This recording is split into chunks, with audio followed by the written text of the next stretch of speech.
Vamos abrir as nossas Bíblias no livro de 1 Pedro. Estamos no livro de 1 Pedro. Nós entramos em um momento muito bonito do livro, onde Pedro lança 7 imperativos da graça para as nossas vidas. Diante de tudo o que foi exposto por Pedro até agora, a graça de Deus, o amor do Pai Celestial, a eleição, somos forasteiros nesse mundo, como Deus vem preparando toda essa salvação desde o Antigo Testamento. Então, diante de toda a graça, nós, oferecida mesmo diante das tribulações e acima mesmo das tribulações, que nós possamos ter esses 7 imperativos na nossa vida. Não são 7 conselhos. Hoje as pessoas estão muito assim: 7 dicas para você, ou 3 dicas aí que eu vou dar para você. Não, pastor não dá dica, pastor dá a palavra de Deus. A gente não é psicólogo para dar 7 conselhos aí para você. Não, são 7 imperativos, são 7 ordens, são 7 mandamentos. Deus não dá conselhos para você e para mim. Ele é Deus, Ele nos manda, Ele ordena, Ele é o Senhor das nossas vidas. Então, eu vou colocar lá no postzinho do WhatsApp também esses 7 imperativos do nosso texto, e você vai poder ter acesso lá a todos eles. Claro que eu não vou conseguir ministrar todos eles hoje, nem pretendo fazer isso. Eu quero apenas pensar em 3 com você hoje à noite. Olha o versículo 10, diz assim, só o contexto para a gente. Lembrado que pensamos na semana passada. Foi a respeito desta salvação que os profetas indagaram e investigaram. Eles profetizaram a respeito da graça destinada a vocês, investigando qual a ocasião ou quais as circunstâncias oportunas que eram indicadas pelo Espírito de Cristo que neles estavam, ao predizer os sofrimentos que Cristo teria de suportar e as glórias que viriam depois desse sofrimento. A eles foi revelado que, não para si mesmos, mas para vocês, ministravam as coisas que agora foram anunciadas a vocês por aqueles que pelo Espírito Santo, enviado do céu, lhes pregam o Evangelho, coisas essas que os anjos desejam contemplar. Então, na semana passada nós vimos que nós estamos em vantagem com relação aos profetas do Antigo Testamento, porque nós temos uma revelação muito maior hoje. Nós temos aquilo que eles profetizavam, aquilo que eles investigavam, aquilo que eles indagaram, que perguntaram, que estudaram a respeito do Messias de Jesus. Nós já temos, ok? Nós entendemos plenamente aquilo que eles perguntavam. E os anjos, nós estamos em vantagem dos anjos nesse sentido. Por quê? Porque os anjos também questionam, os anjos também não conseguem entender que tamanho de amor Deus tem por nós, do fato de que o Deus da glória, o Senhor do universo, o Deus de tudo que existe, Ele veio, se humilhou, se fez homem e morreu naquela cruz. Os anjos não conseguem compreender isso. Eles entendem isso, eles sabem disso, mas eles não conseguem compreender o tamanho desse amor. Por isso que o texto diz: os anjos desejam entender, contemplar isso de maneira profunda. E eu quero dizer para você que nós vamos passar toda a eternidade, jamais entenderemos isso. Especialmente, teremos mais dificuldade de compreender isso na glória. Por quê? Porque veremos o Senhor como Ele é. E quando enxergarmos o Senhor e vemos a miséria que nós somos no nosso pecado, aí é que nós vamos dizer: meu Deus, como é que o Senhor fez isso por nós? Como é que o Senhor fez isso por nós? Como Martinho Lutero dizia de si mesmo: eu sou um saco de estrume fedido. Então, diante da graça de Deus, veja, irmãos, nós ficamos cada vez menor, cada vez mais insignificantes. E aqui vem esses 7 imperativos, são 7 mandamentos, 7 respostas que nós, como cristãos, devemos ter diante da grandeza, da majestade do Evangelho. Por isso, está vendo? Por isso liga o parágrafo anterior.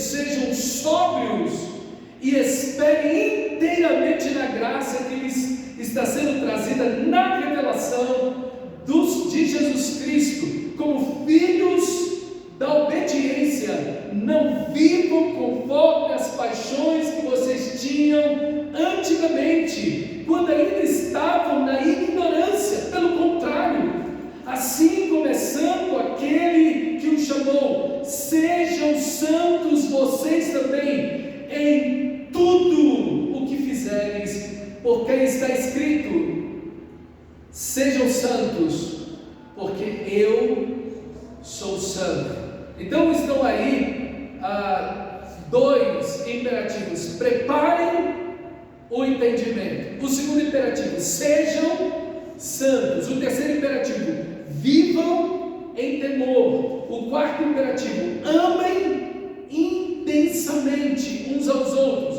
Quinto imperativo: abandonem toda maldade. Sexto imperativo: desejem crescimento espiritual. E o último imperativo, o sétimo imperativo: cheguem-se a Cristo, que aí termina no 2:4a, primeira parte do versículo 4 do capítulo 2. Então, vamos lá para o primeiro imperativo. Nós já vimos um pouco ele na semana passada, deixa eu só te relembrar. Por isso, preparando o seu entendimento, sejam sóbrios e esperem inteiramente na graça que lhes está sendo trazida na revelação de Jesus Cristo. Meus irmãos, é importantíssimo a mente do cristão, diante de toda a graça, diante de tudo que Deus está fazendo. A sua mente é fundamental em toda a vida cristã. Você precisa estar com a sua mente, como diz o texto, preparado o seu entendimento, sendo sóbrio, não bêbado. Literalmente aqui, você não pode ser bêbado, você não pode estar embriagado. Quando alguém está embriagado, essa pessoa não está em seu próprio controle. Ela não tem capacidade de responder por aquilo que ela está fazendo, falando e agindo plenamente. Por isso que alguém, quando bebe, não pode dirigir. Então, meus irmãos, o texto sagrado está nos chamando aqui a ter uma mente sóbria, não uma mente embriagada com o pecado, não uma mente embriagada pela cultura. Lembra? Esses irmãos estão vivendo no meio de uma cultura idólatra, imoral e injusta, violenta, e exatamente nos mesmos elementos que a cultura brasileira se encontra. Muita idolatria, idolatria do corpo, idolatria do dinheiro, idolatria de estátuas, idolatria que se permeia e se demonstra de várias formas na nossa cultura. Então a idolatria se faz presente, mas também a imoralidade. Veja, todas as cartas do Novo Testamento se fala da idolatria, se fala da imoralidade, principalmente a imoralidade, porque era o pecado mais comum que era praticado nesse momento. Não porque, por isso que você vê que a imoralidade geralmente ela encabeça essas listas de moralidade no Novo Testamento. Não porque seja o pecado mais grave, mas porque é o pecado mais abundante. E pensa num país imoral como o nosso, um país que celebra a imoralidade. Até essa semana, agora estão falando da adultização. Essa semana passada, essa semana, adultizando crianças, a forma de vestir, a forma de dançar, a maquiagem, a linguagem, o quanto isso é saudável, expor as crianças a esse tipo de coisa. Às vezes você vai em algum lugar, às vezes até no supermercado, ou quando você sai de viagem, você fica até constrangido. Você está com seus filhos ali, com a sua família ali, e às vezes o que está rolando é funk, às vezes o que está rolando é aquelas músicas de sofrência. E pensa num negócio moral, você está na cama com a outra, mas você tinha que estar pensando em mim. E você fala: meu Deus, que desgraça é essa? Que droga é essa que esse pessoal está falando? O que é isso? E os crentes às vezes acham isso o máximo, está cantando essas coisas. Meu Deus do céu, da sua boca você só podia louvar a Deus, e tu está cantando um negócio desse. Então, irmão, se celebra, se vende, se valoriza a imoralidade no nosso país assim de uma maneira terrível. E a injustiça, a violência que tanto tinha nesse então do nosso texto, mas no nosso país também. Então, guardadas as proporções, nós temos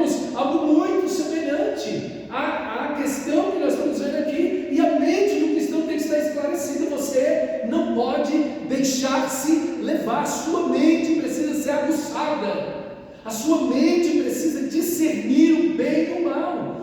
Você naturalmente, como um ser humano, tem a capacidade, tem por Deus dada a capacidade para fazer distinção entre o certo e o errado, o bem e o mal. Mas como cristão você tem a luz da palavra de Deus muito mais ainda. Você tem capacidade de discernir as questões espirituais de tudo que está passando. Aquele que não tem Cristo vai ver tudo como um aspecto natural, mas você não. Você tem o Espírito de Deus, você tem a palavra de Deus, você precisa discernir as coisas de forma espiritual. Então a mente do cristão tem que estar preparada. Você não pode ouvir nada, você não pode ver nada sem questionar. Por isso nós somos chamados de protestantes. Nós não aceitamos outra coisa a não ser a palavra de Deus. Tudo que você ouvir, tudo que você lê, tudo que você vê, você tem que passar pela palavra de Deus. A palavra de Deus é um fogo que vai purificar tudo aquilo que você está vendo, ouvindo e lendo. Você não pode ser passivo, cristão. Você não pode se deixar levar pela situação. Ah não, pastor, mas está todo mundo fazendo isso.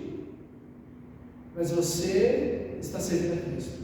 Você não pode seguir a cultura.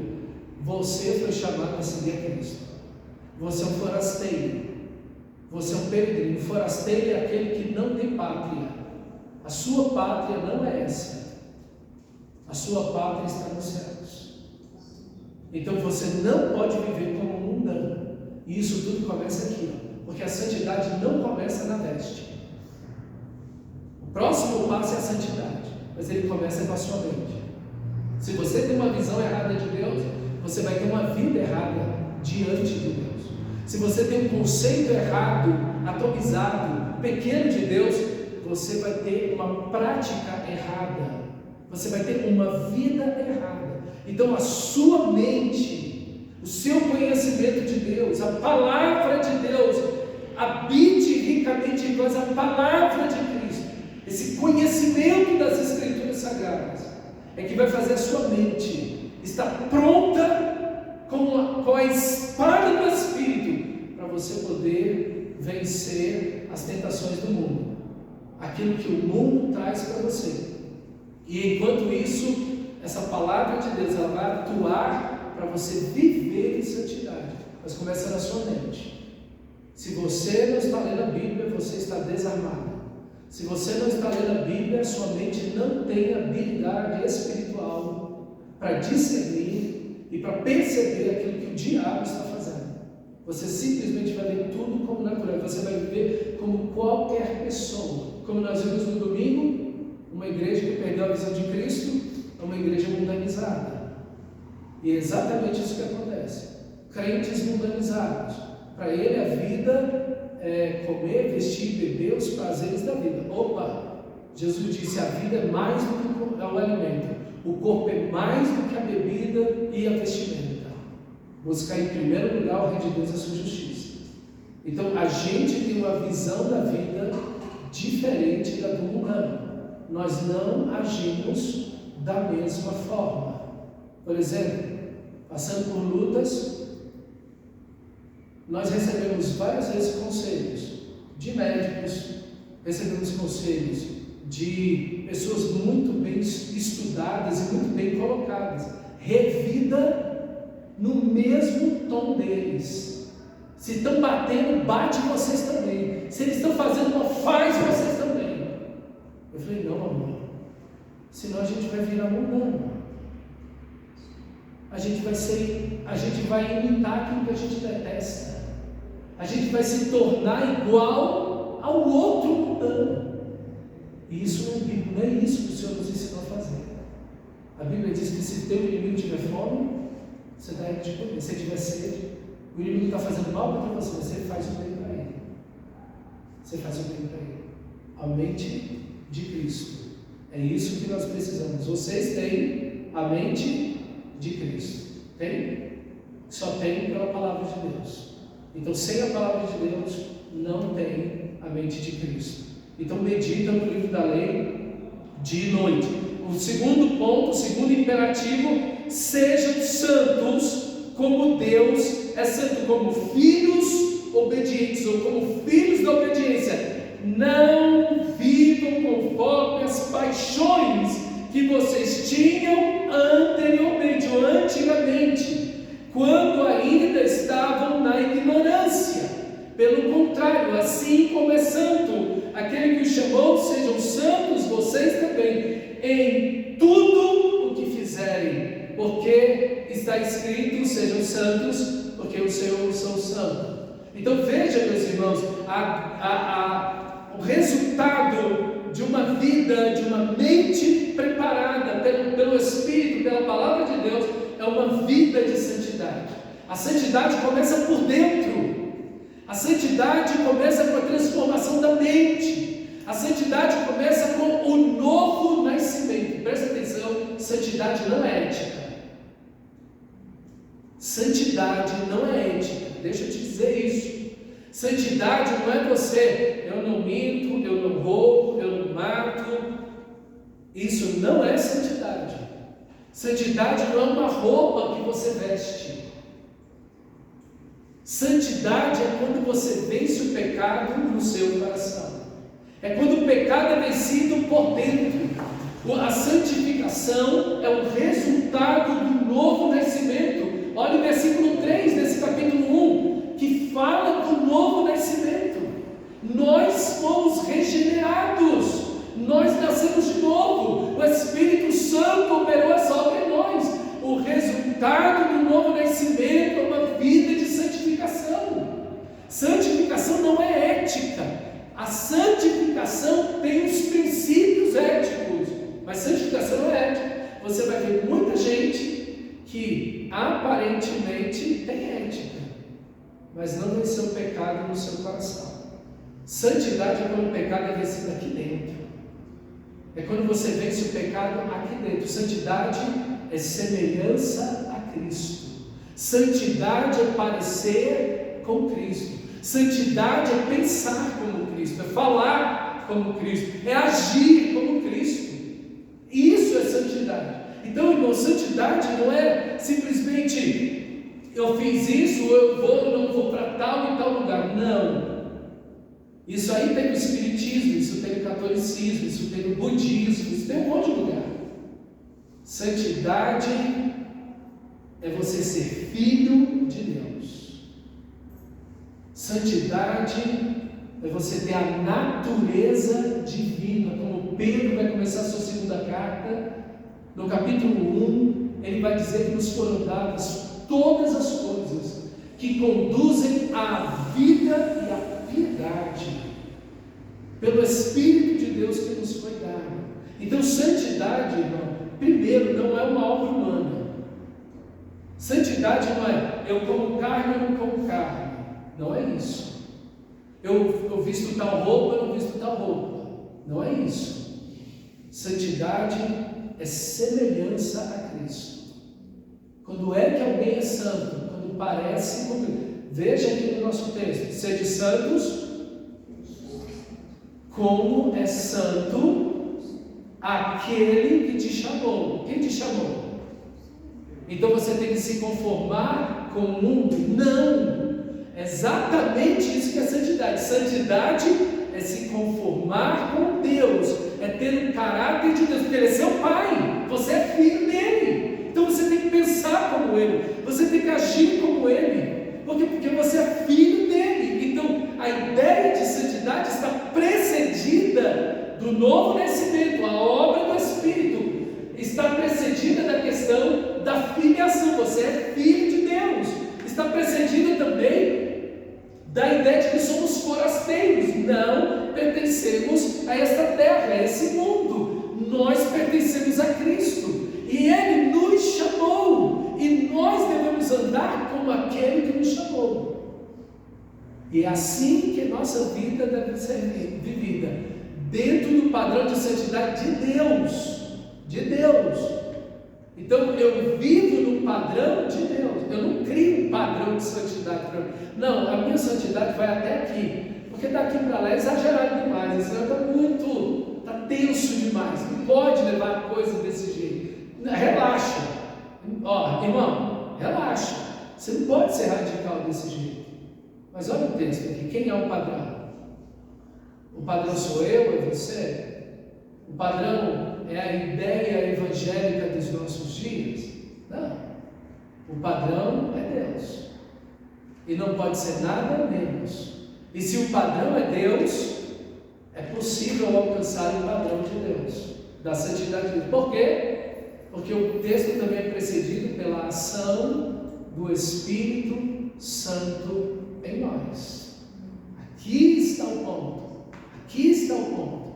É de fato estarmos diante e debaixo da ação do Espírito de Deus em nós, tanto no novo nascimento, quanto na filiação, quanto no poder que Ele nos concede para vencermos o pecado, as trevas e de vivermos segundo a Sua palavra. Veja que a santificação também ela é precedida por uma mente preparada pela palavra de Deus. Sem palavra de Deus não há santificação. O que Jesus disse? Vocês estão limpos pelas palavras que vos tenho falado. A palavra de Deus santifica você. Conhecereis a verdade, e a verdade vos libertará. Você é livre, você é santo, à medida que a palavra de Deus liberta você. Então, o contato com as Escrituras Sagradas é fundamental. O Espírito de Deus, irmão, quando nos é dado, Ele nos dá o poder que só o cristão verdadeiro tem, para a gente vencer o pecado. O poder dele nos libertou, e agora nenhum pecado pode nos dominar. Nenhum pecado pode nos dominar. Eu não estou falando de uma vida sem pecado, porque se dissermos que não temos pecado, fazemos Deus mentiroso. Mas nenhum pecado pode te dominar, nem a mim, nem a você, se somos cristãos verdadeiros. Nenhum pecado pode nos dominar, porque o pecado, diz Paulo em Romanos capítulo 6, o pecado não tem domínio sobre vocês, porque vocês não estão debaixo da lei, vocês estão debaixo da graça. Então há um poder sobre nós, o poder de viver uma vida de santificação. Mas recebereis poder ao descer sobre vós o Espírito Santo, e vocês vão ser meus imitadores, vocês vão ser minhas testemunhas. As pessoas vão olhar para vocês e vão ver: vocês andaram comigo, vocês andam comigo, vocês me imitam, vocês vão ser minhas testemunhas. E é esse poder que tanto falta na igreja nos nossos dias. Quantos escândalos, quantas pessoas se dizendo evangélicos, cristãos, e quantos escândalos nós vemos aí.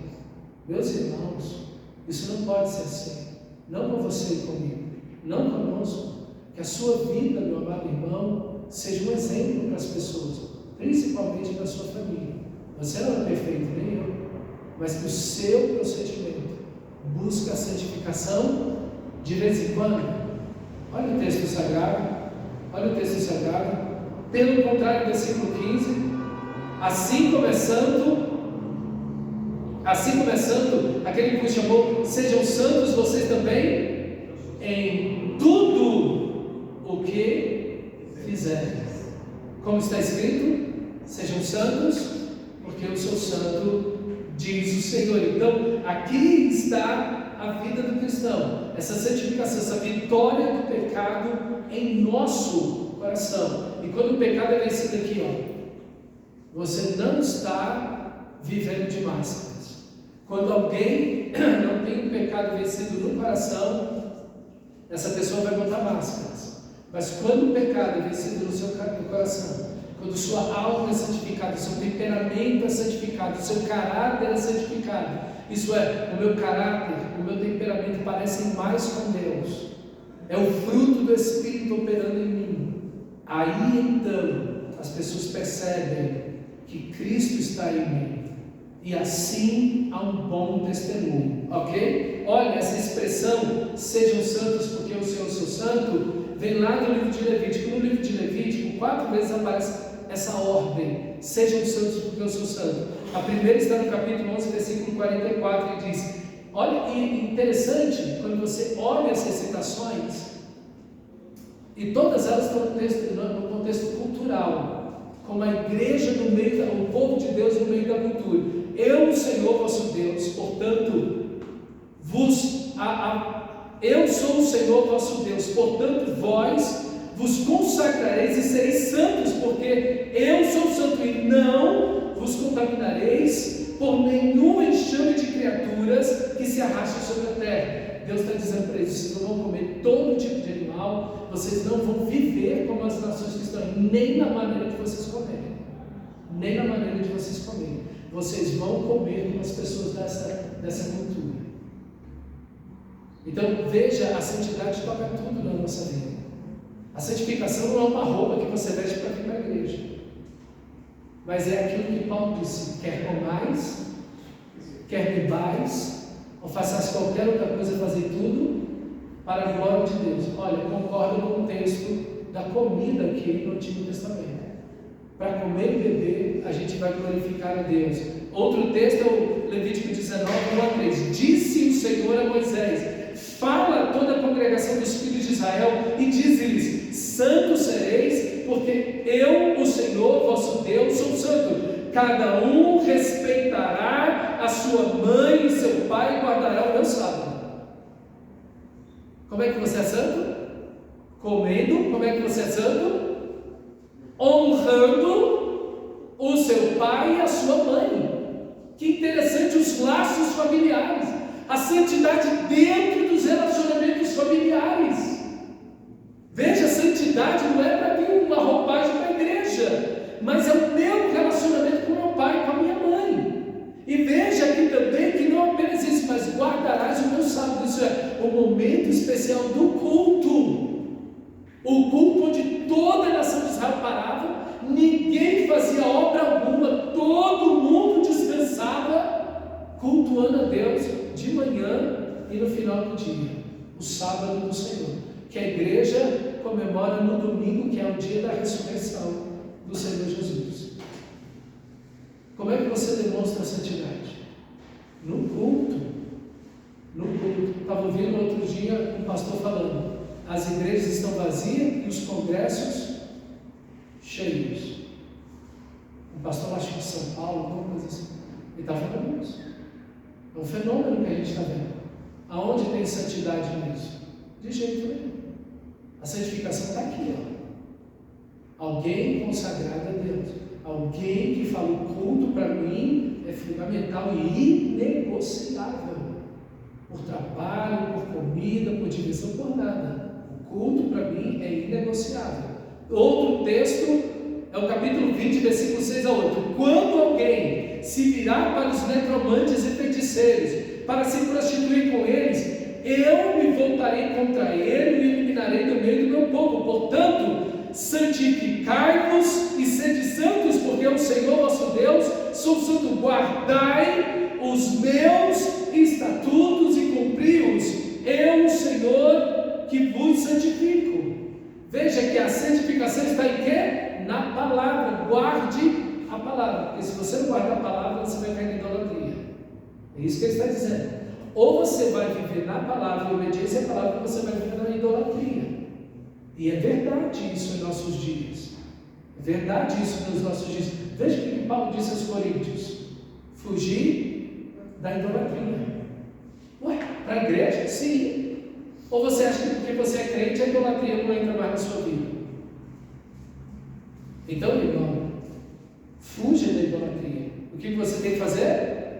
Viver na palavra, guardar, obedecer a palavra de Deus. E o outro texto também, no capítulo 20, versículo 26: serei santos, porque o Senhor sou santo, e separai-vos dos povos para serdes meus. O que é santidade? Pertencer ao Senhor. Isso que é santidade. Santidade é que você tem alguém a quem você pertence. Isso é santidade. Eu pertenço a Deus e a ninguém mais. Eu pertenço a Deus acima de tudo. E não importa o que está debaixo desse céu. Eu pertenço ao meu Senhor. Isso é santidade, irmão. Por isso que Deus diz: sede santo em todo o vosso procedimento, nas mínimas coisas e nas grandes coisas. sejam santos. Irmão, essa ideia da santidade parece que caiu de moda. Por quê? Porque o pessoal não fala mais de pecado, o pessoal fala de erros. O pastor Ronaldo Lindori, ele estava numa aula, e ele estava falando para a gente o seguinte: ele falou, olha, eu fui pregar numa igreja presbiteriana. Eu digo que ele falou a denominação da igreja dele mesmo. E ele, alguns minutos antes dele pegar a palavra para pregar, o pastor da igreja, uma igreja grande presbiteriana, chegou do lado dele e falou: Lindori, eu esqueci de te falar, aqui a gente evita ao máximo falar de pecado, de usar a expressão pecado e de falar do pecado. Então, irmãos, hoje as pessoas estão assim: não, nós temos conselhos para dar, a gente tem dicas para dar. Não fala de mandamentos, de ordenanças, de imperativos. Irmão, é verdade. Aquele que não nasceu de novo não gosta dessas palavras, mas aquele que nasceu de novo vai dizer assim: a tua palavra para mim, Senhor, ela é mais doce do que o mel e o destilar dos favos. Quem nasceu de novo vai olhar assim: Senhor, não seja feito o que eu quero, mas sim, Senhor, em Ti está todo o meu prazer. Quem nasceu de novo tem prazer no senhorio de Cristo. Isso é uma coisa, só quem nasceu de novo, irmão. Só quem nasceu de novo tem prazer. Senhor, olha, tudo que eu quero é só uma coisa: a Tua vontade. Quando você ora isso de coração, abrindo mão de tudo que você quer, sonha, pensa e deseja. Mas, Senhor, eu só quero a Tua vontade. Eu não quero na minha vida absolutamente nada que não seja a Tua vontade. Esse, irmão, é um cristão verdadeiro. Eu espero que você já tenha feito essa oração muitas vezes na sua vida e que continue sendo a sua oração sempre. Sempre. Porque essa foi a oração do Filho de Deus. Essa foi a oração do Filho de Deus. É assim que o nosso Senhor Jesus orou. Mesmo no maior de todos os sofrimentos: Pai, se possível, afasta de mim esse cálice, mas não seja feito o que eu quero, e sim o que tu queres. Eita, glória a Deus. Isso é santidade. Isso é santidade. E por último, vivam em temor. Essa palavra temor é a obediência reverente. É o respeito amoroso devido a um pai e uma mãe. Então, o contexto que a gente tem é exatamente esse do temor. Agora, olha para mim, irmão amado. A obediência, deixa eu te dar um exemplo, eu acho que vai ficar mais fácil. Quando você chega assim com o seu filho, ou quando você fala com uma pessoa, e diz: fulano, vai lá e faz tal e tal coisa, e a pessoa vai chutando pedra, ela obedeceu? Está vendo que a obediência, ela exige um coração? A verdadeira obediência é aquela que nasce do coração. Não é uma ação vazia, que foi feita pela obrigação. Eu estou fazendo porque tem uma autoridade ali. Eu estou obrigado. Meu pai e minha mãe, se não fizeram, eu não estava. Lembra que você já obedeceu assim? Eu também? A gente obedeceu na força. Essa não é uma obediência verdadeira. A verdadeira obediência é um sentimento, é uma atitude de respeito e reverência, admiração por aquela pessoa, e admirando aquela pessoa, e em amor por aquela pessoa, então eu obedeço. Isso é temor. Isso é temor. Mas tem um outro lado do temor também, que é a ideia do medo. Do medo. Aquele medo bom que a gente tem do pai e da mãe. Retina. Do pai e da mãe. Esse medo é importante, porque ele refreia a gente. Veja, o nosso texto, no versículo 17, vai dizer o quê? E se vocês invocam como pai aquele que sem parcialidade julga segundo as obras de cada um, vivam em temor durante o tempo da peregrinação de vocês. Veja, duas coisas estão aí, duas características de Deus. Ele é quem? texto? Ele é um pai, mas ele também é um juiz. Ele é um pai e ele é um juiz. Que coisa! É o pai que de vez em quando vai lá e puxa a orelha da gente. Então veja, diante disso, diante da ideia de um pai de amor gracioso, a quem eu amo, respeito, reverencio e quero obedecer, há também do outro lado o mesmo pai a quem eu vou prestar contas. A quem eu vou prestar contas de tudo que eu pensei, de tudo que eu senti, intencionei, de tudo que eu falei, de tudo que eu fiz e de tudo que eu deixei de fazer. O Evangelho, diz Paulo, o dia que nós vamos comparecer diante de Deus, segundo o Evangelho dele, no qual Deus julga os segredos dos nossos corações. Nenhum segredo seu e meu vai ficar escondido. Nenhum. Não está agora. E nem vai estar. Porque Jesus disse: não há nada em oculto que não seja revelado. Não é maravilhoso ser filho de Deus? Não é maravilhoso viver em santidade?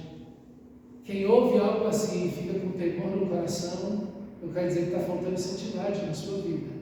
Mas quando você ouve isso e fala: Deus, obrigado, glória ao teu nome, porque o Senhor tem me dado graça para vencer o pecado aqui dentro. Aqui dentro. Oh meu Deus, isso é paz.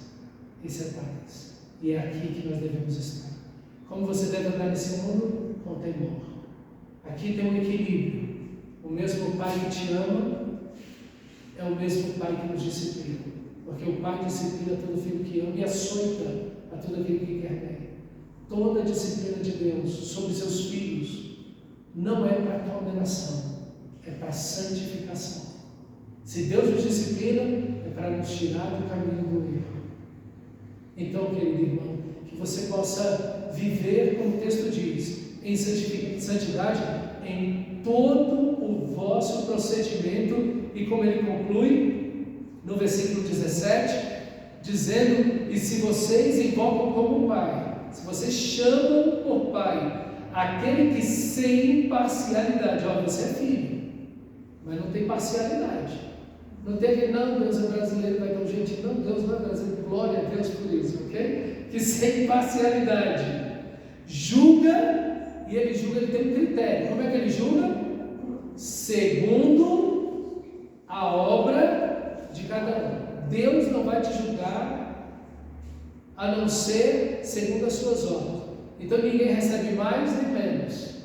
Deus é justo, porque é segundo as suas obras. Então ninguém recebe mais nem menos. A medida é perfeita, ok? Então que julga segundo a obra de cada um, vivam, ao imperativo, em temor durante o tempo da peregrinação de vocês. Veja, temor e peregrinação.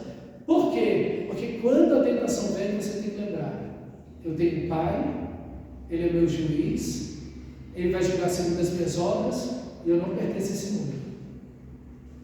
Então, em temor, em obediência, em reverência e santo temor, porque o nosso Deus é fogo consumidor e Deus. Então, esse equilíbrio, a gente vê hoje uma apresentação de Deus como se ele fosse um Papai Noel. Ho, e um monte de presente para todo mundo. Não, Deus não julga.